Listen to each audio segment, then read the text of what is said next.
Good morning, everyone. My name is Feather Bethany, and today we are doing things a little differently. We're going live in the morning, and we're also have Andreza. I'm gonna probably butcher this. Andreza, did I say it right? That was close. Andreza or Dreza for short. All right. Well, Andreza is going to be joining us today, and she is going to do a live demo of how to make kombucha at home. So let me do her bio. Okay, so she is a wife and mom of two. She's passionate about preventative health and promoting practical tools that empower parents to make healthier choices for their families. She is a sourdough baker, and she loves a good potluck and traveling with her family. All right, Andreza, it is all you.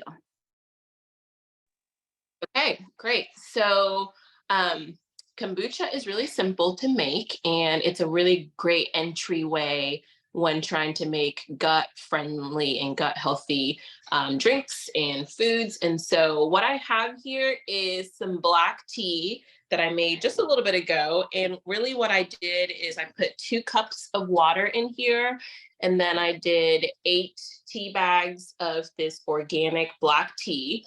So this is just, the brand doesn't matter. It's just organic black tea, and I steeped it in here.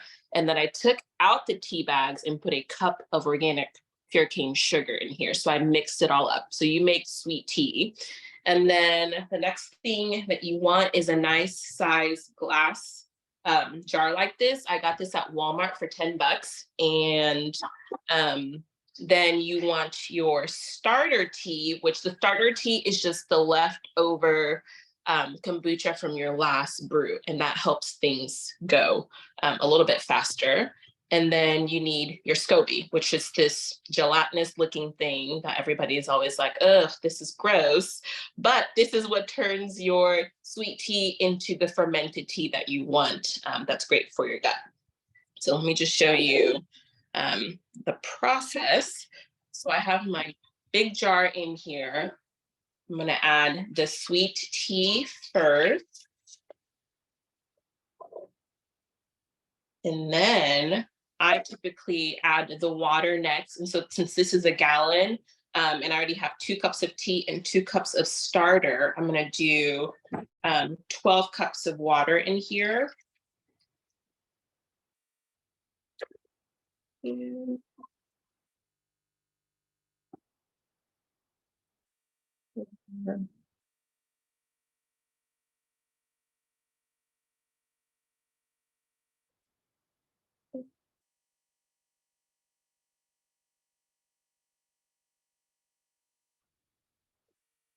Eight. Running out of water.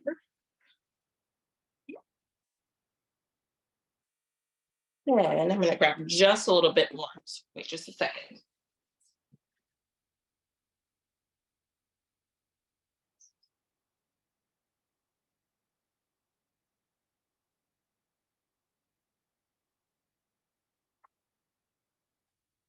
So then after you're done with all of adding the water in here, what I do next is add the SCOBY. So then you just grab the SCOBY with your hands and plop it in here, and it may sink or float. It doesn't really matter. It's going to do its thing. And then I pour the starter tea on top. So I'm just going to do that.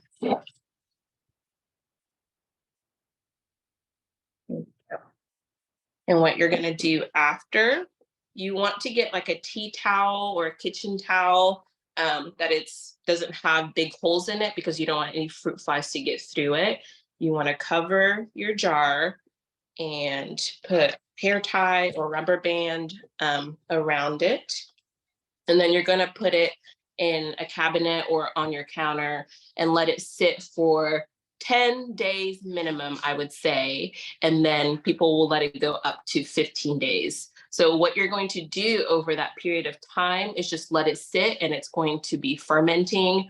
I would taste it probably starting at day 7, because some people like it a little bit sweeter and some people like it less sweet. So the longer you let it go, the less sweet it gets. And so just make sure you taste it. I would even say just put a little tape right here. That way you can label the date so you can remember how long it's fermenting.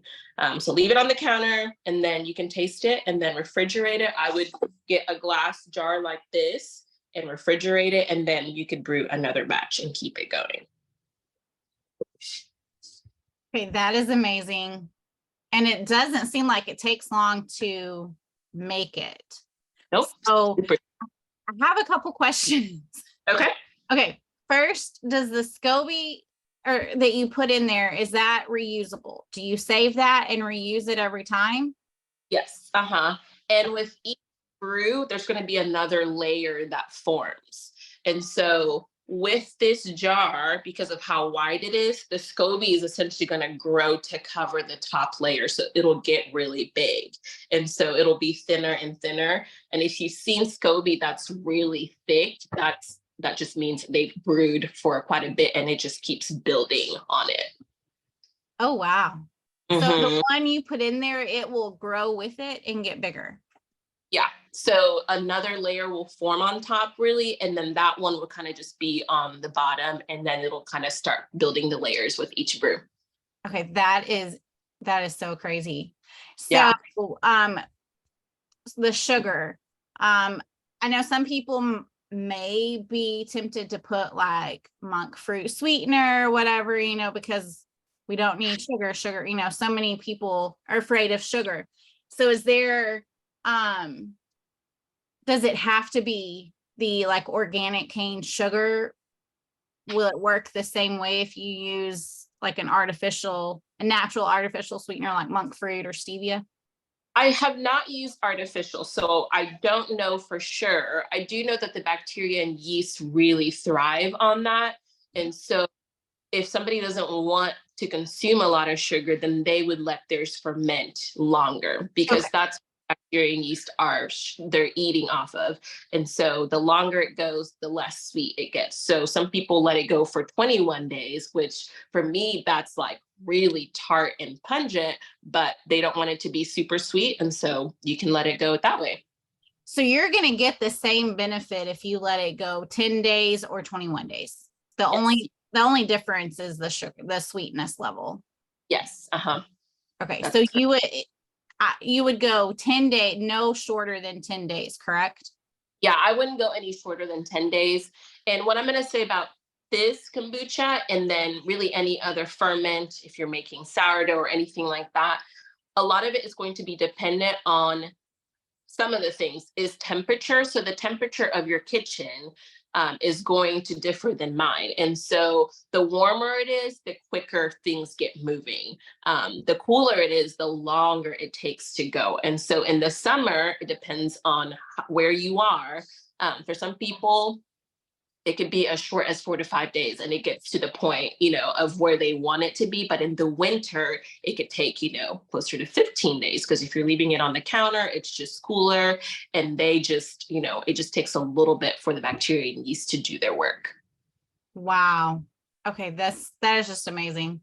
Like I've tried store-bought kombucha and I like the milder ones.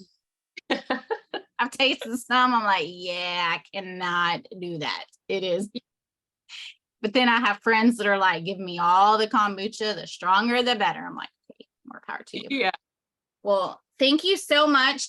Before Amanda gets started, does anyone have any questions that they want to ask her? I did. This is Sheila Anderson. Hello, ladies. Hi. Hi. Question. Black tea versus green tea. Do you have to use black tea or you can't use green tea? You can use green tea. It's a great question. There's a variety of teas that you use. Black tea like the standard, but you can use green tea, you can use oolong tea. There's a variety. A resource that I recommend, I actually have it right here, is the website Kombucha Camp, and it's kombucha, so kombucha with a K and then camp with a K. And this book My husband got this for me a few years ago, and in it talks about the variety of teas. She even talks about how you use honey as a sweetener. Okay. It's but it really is a great resource. And if you don't want to get the book, the website has a ton of free resources as well. Okay. So we couldn't use like dates as a sweetener, or we could You like juice probably date? you probably could, but you'd want to turn it into a paste and Right, just exactly. mm, Okay. Thank you so much. you're welcome. How many times did you feed, like, do you have to feed the SCOBY the sugar? You just feed it when you're breathing. So this is what I have. So I had that SCOBY in this jar with just a little bit of liquid, and it's been in here for probably 2-3 months. And so people will have what is called a SCOBY hotel.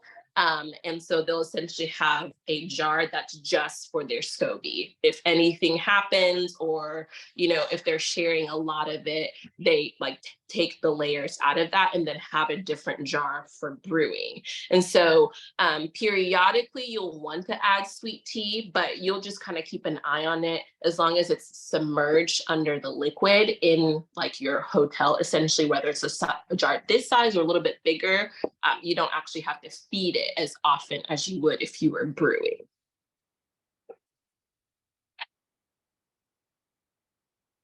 Does anyone else And have any I'm going to questions? drop, Go. I was just going to say, I'm going to drop the link to Andreza's store. So if you need a SCOBY starter, if you haven't got yours yet, I'll drop. Awesome. Sorry, I muted myself, but yeah, I'll drop it in the chat, and then you can get a starter from her as well.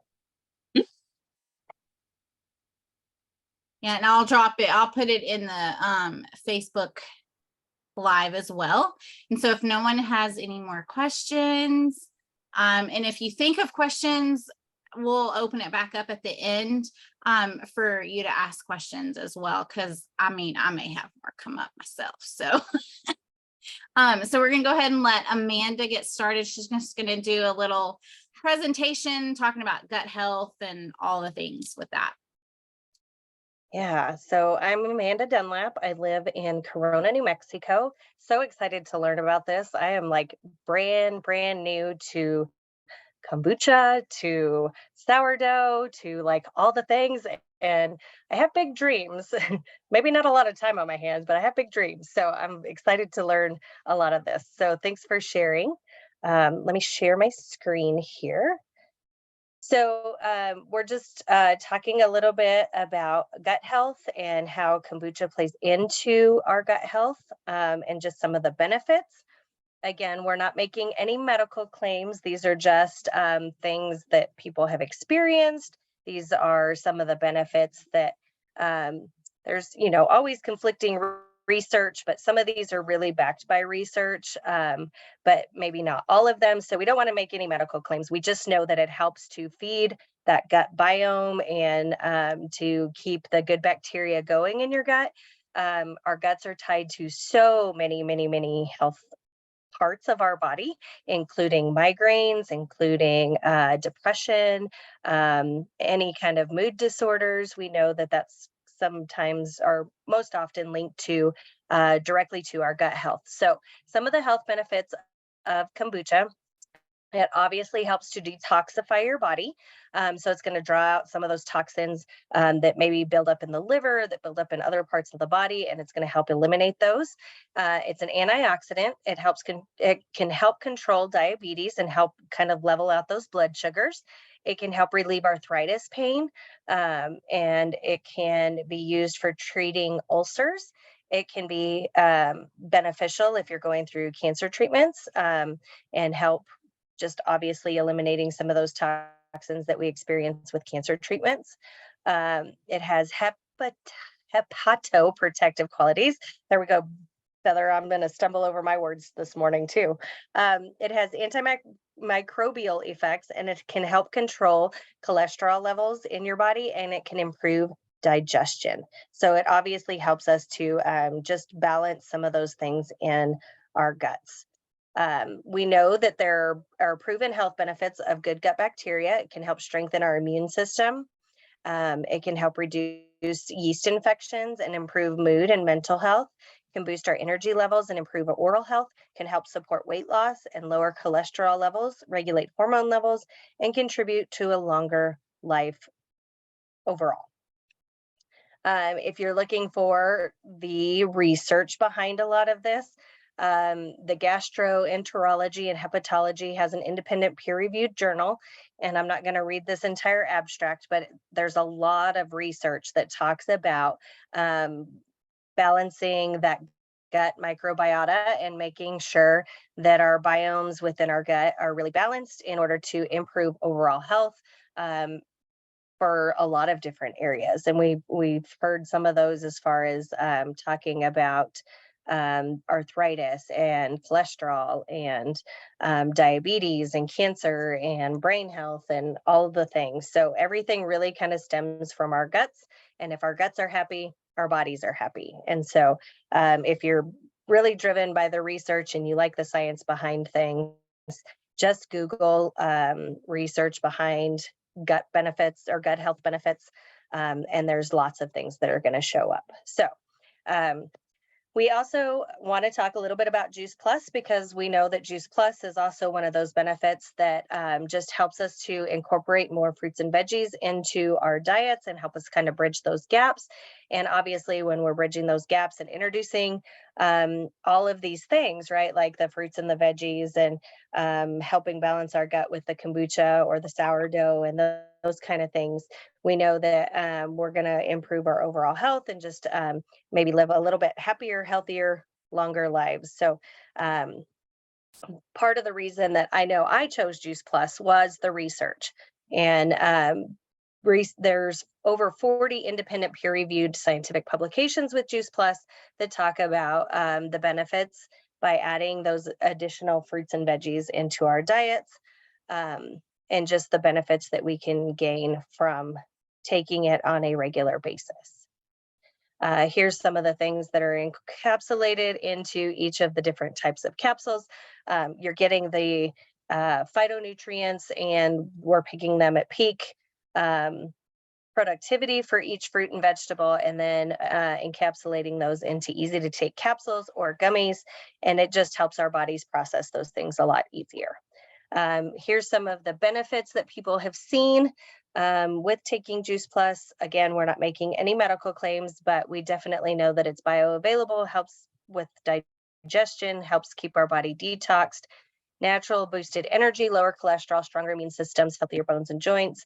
Some of the same benefits that we're going to get with kombucha. So if you're adding Juice Plus and you're adding the kombucha on top, it's just going to help to increase those benefits that we're seeing, obviously, from both options. And then with our omegas, we see or we've had people experience decreased anxiety, decreased ADHD type symptoms, decreased cholesterol, decreased mood swings, hair growth, healthier skin, better memory, improved vision. And so lots of benefits there. And again, these are not medical claims. These are just personal testimonies and stories and benefits that we've all seen through taking Juice Plus. Just to compare, what is Juice Plus compared to a multivitamin? And you can, obviously the top one for me is the warning label. Juice Plus doesn't have a warning label. It's whole food nutrition that's entering your body. Your multivitamin comes with a warning label because we can overdose on a lot of these vitamins that we're putting into our bodies. And so we definitely want to be super careful and not overdose on things. But with Juice Plus, it's whole food nutrition. Your body's going to eliminate what it doesn't need. Another one that was big for me as a mama is the poison control number. If my children get into those multivitamins, there's actually a poison control number that you can call, not listed on the Juice Plus bottle, because it's not really going to harm them if they take 5, 6 of each capsule or eat a whole bag of gummies. And believe me, my kids have eaten a whole bag of gummies in one sitting. The other big thing is when you look at the leading brand of children's vitamins and compare them to Juice Plus, there's a lot of artificial sweeteners in them, a lot of artificial colors and dyes. And we know that all of these are harmful to our bodies. They build up as toxins. And so a great way to eliminate some of these, if you have ingested a lot of these artificial sweeteners, colors, and dyes, we can eliminate toxins out of our body with our kombucha. And so I think getting on just a regular type of diet, right, of ingesting these things is definitely going to be beneficial. But also looking at the bottom, keep out of reach of children. If it's a children's multivitamin and it's got that label, that's definitely concerning. So just something to look for when you're looking and comparing what your children are going to be ingesting. We also have our line of Complete, which is certified non-GMO, vegan, gluten-free, non-dairy, low glycemic, certified kosher, certified for quality and safety by the NSF, and a great source of protein and fiber. Just another great way to help balance your blood sugars. So maybe you drink a shake for breakfast, and then maybe later on in the day have your kombucha, or switch them around and drink your kombucha in the morning and then drink a shake later on in the day, and just really help stabilize your blood sugars throughout the day. So that brings us to the end of our presentation there. Is there any other questions that maybe arose that you want to ask Andreza before we wrap everything up? Any questions on any of the health benefits that can come with brewing your own kombucha?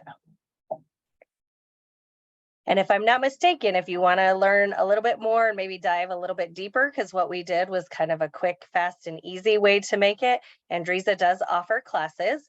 And she's happy to kind of walk you through step by step, definitely to develop those scobies, to feed them properly, to brew that tea. What we did was kind of fast and furious, and she had a lot of it kind of pre-made, but I think she'll do a deeper dive. So if you want to know more, then she's happy to do that. And Frida, I see you're asking if there's a recording. There is a recording that we can also share with you. So Andreza or Feather, any other last things you want to talk about?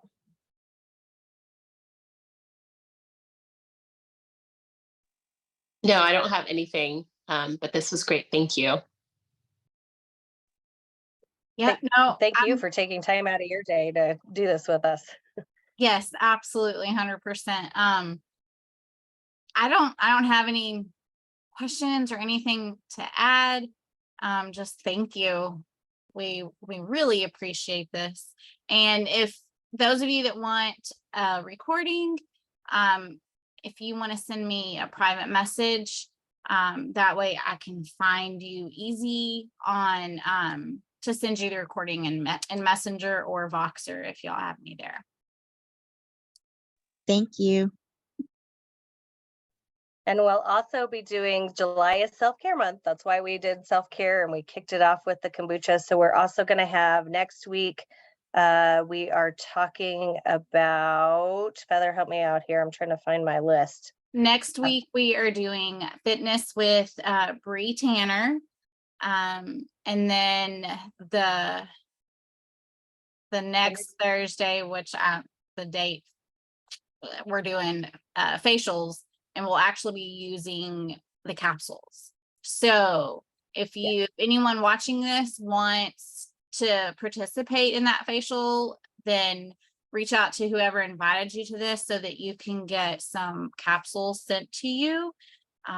That facial, it's amazing. I love to do it like fairly often throughout the month, the week. You can do it daily, however you want, but it really does make a difference in your skin. So that's what we've got coming up for July. And then y'all, August is going to be really fun too. We've got some exciting stuff in August that we're going to kind of keep a little secret until we get closer to it, but be on the lookout for that.